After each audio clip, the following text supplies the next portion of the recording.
ซ้ำนี่น้องดาราจะพาทุกคนมาแข่งดึงเสือเบิ่งเลยว่าจะมีทีมใดแดง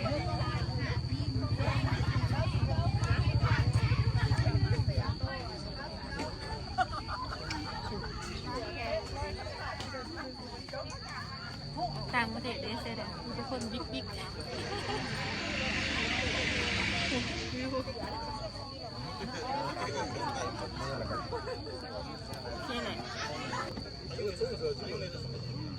กรรมการนี้คือจางมาแต่อันแผนกกีฬา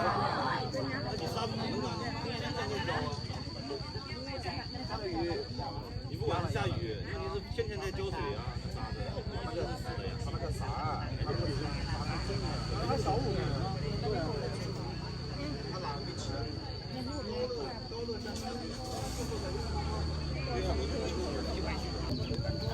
แข่งดึงเสือกรางวัลยิงทรายมันมีเบิ้งค้าก็ได้ทั้งเก็บค้าเลย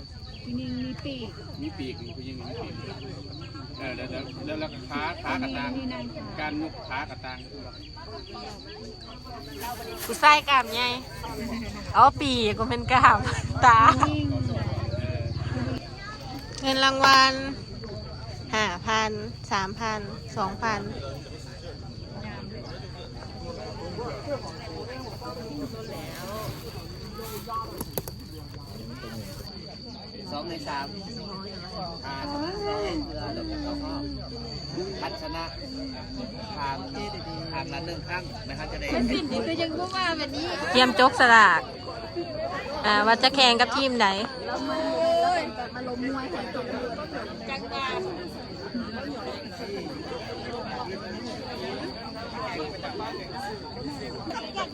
เตรียมแล้วเตรียมลงแล้ววันนี้ทุกคนทีม Housekeeping กับทีมหยังกับ BIP บอกกันยังบ่ทอง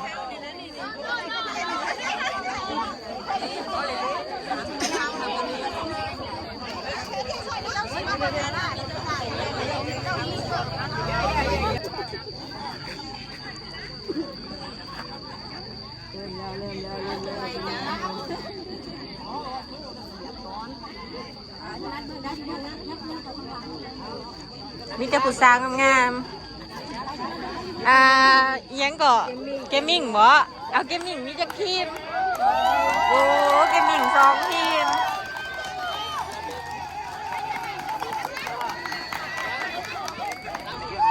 เกมแล้วป้าตื่นเต้นแฮนก็จะ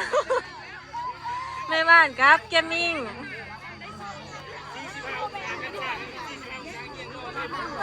แบ่งกันมาเบื้องนี้เน่45 องศาเงียงเลยคุณบอกแบ่งมาข้างเบื้องนี้เน่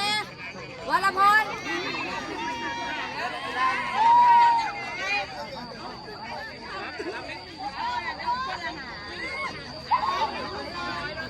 เราเต้นแน่ทีมแรก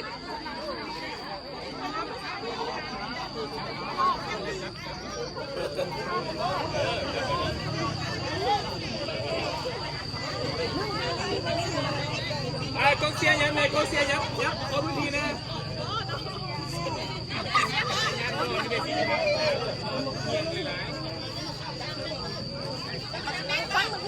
เจียมเสียงมักบีดดัง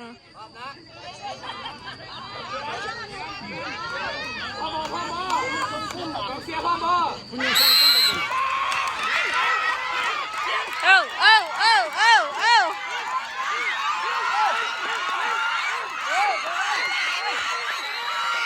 เกมมิ่งชนะแป๊บเดียวหมดนาทีทีมซ้ายปะนี่มาเชียร์ทีมซ้ายกันมาไพ่ศิษณะทางพี่ทางใดซ้ายขวาทางพี่นับออกได้เข้านะ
บ่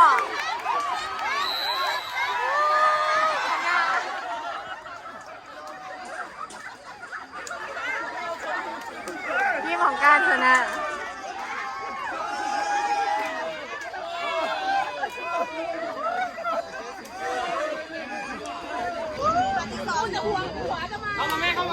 ต่อไ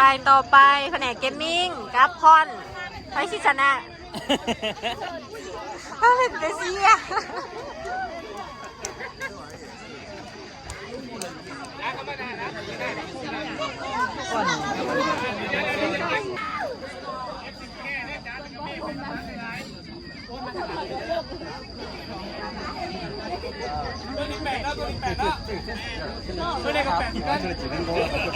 แปดเท่าเลยเด้อแปดเท่าเลยเด้อ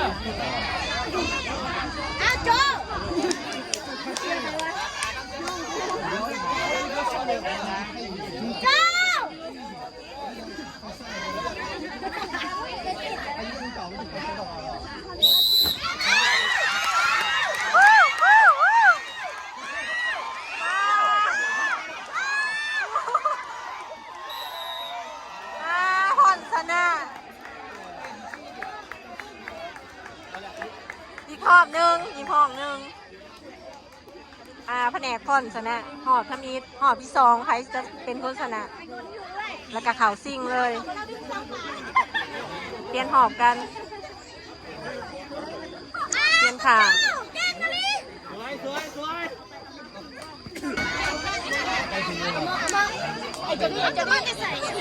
เขามีเสียงเสียอีก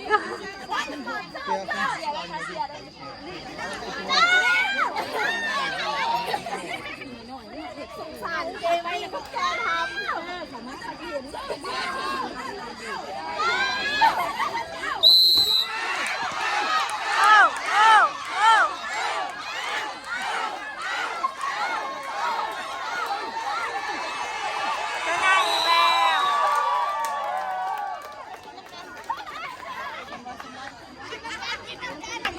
ป้าซีคิวกับพรทางคนเราทางใหญ่ทางยาวทางนั้นมีแต่คนใหญ่คนใหญ่คนถ่ายแห้งใหญ่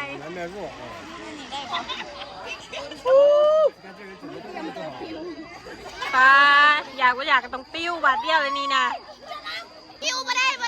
น็อตมาเลยน้อยผมน็อตมาเลยเวลาบิ๊กอ่ะมาได้น้อยพ่อป้าเห็นแล้วกับ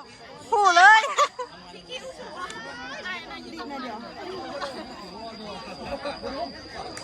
ดังๆเด้อ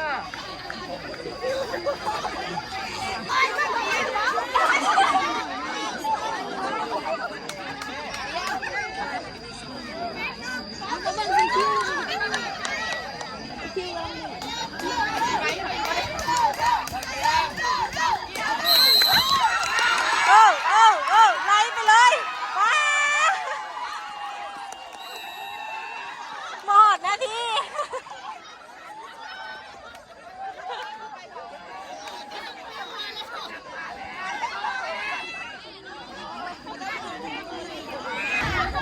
จกสลากเอาหอบซิ่งไว้ที่ไหนแข่งกับไผ่เกมมิ่งแข่งกับเกมมิ่งเอง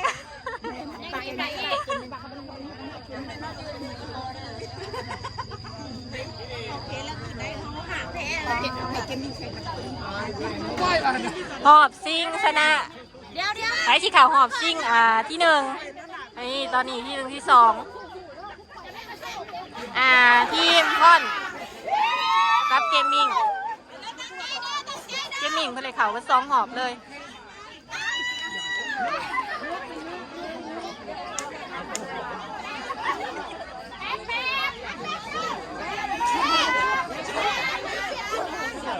คนเมือง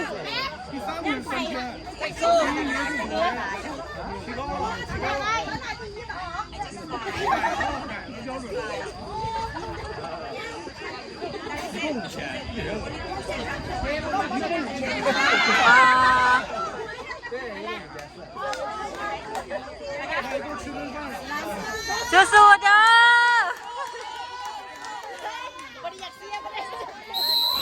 โอ้โอ้โอ้โอ้โอ้โอ้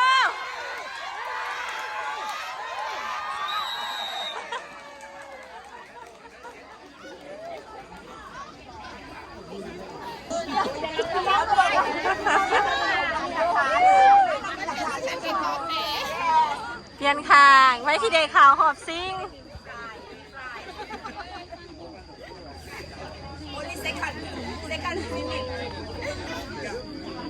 เตรียมตัว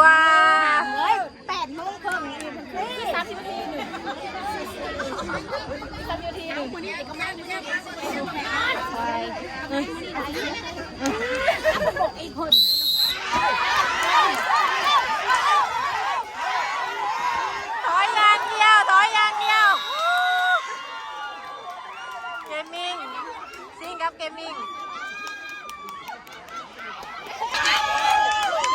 หัวหน้าทีมหัวหน้าหัวหน้ากับชิคิว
เกิดขอพิพาทเมื่อกี้นี้กรรมการยังว่าท่านได้หายสัญญาณ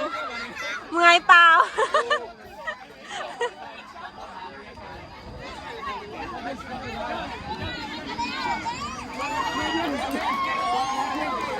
ยังมีโอกาสยังมีโอกาส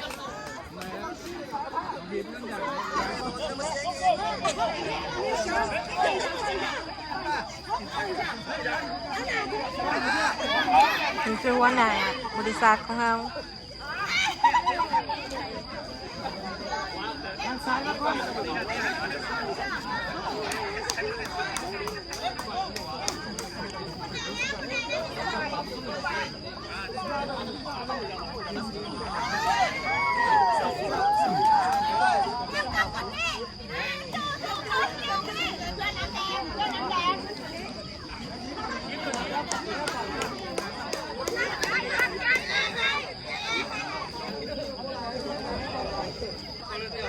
เตรียมตัวทางไหนสูสีไม่ได้ดึงใครไม่ได้ดึงใครได้โอ้หมดติ้งเลยป้าหมดติ้งไม่ให้ติ้งเลยโมโหจีเสียไผ่ขยับไปแล้วทางทีคิวทางคนน่ะทางทีคิวเสือกไปทางทีคิว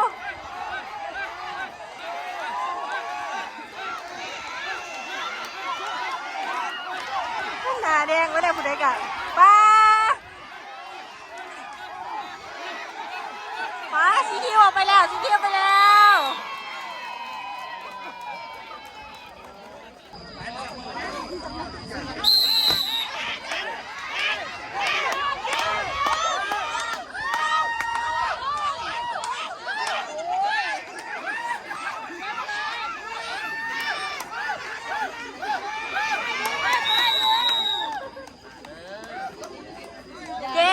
เก่งกินเรียบ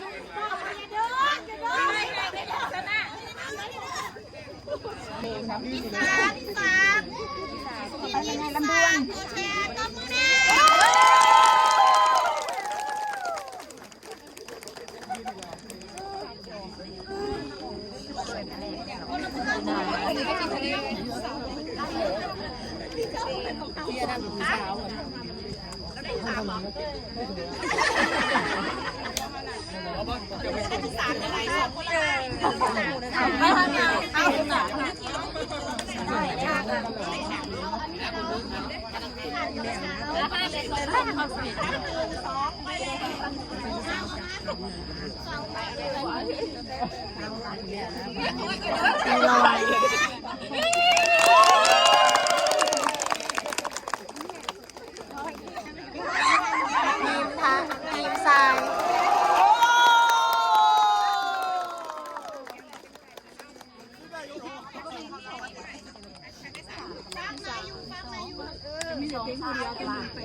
ทีมทรายที่สามต่อยเลยน้องมือนะด้วย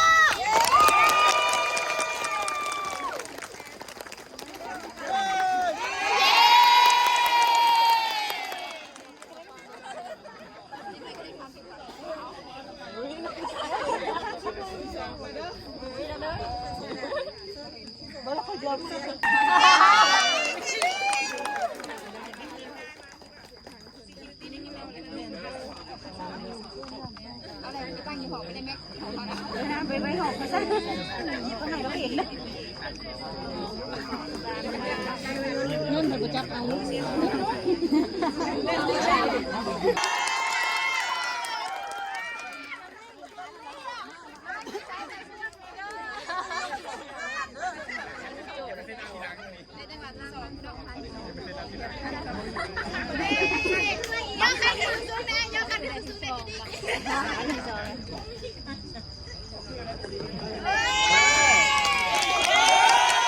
ผมมี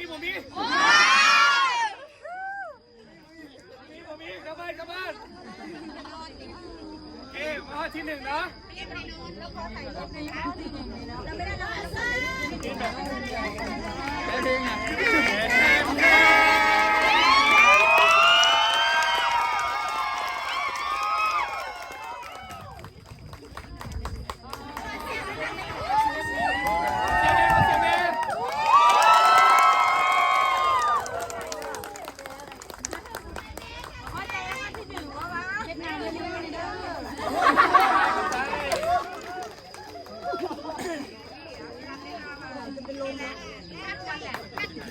ขอเสียงหน่อย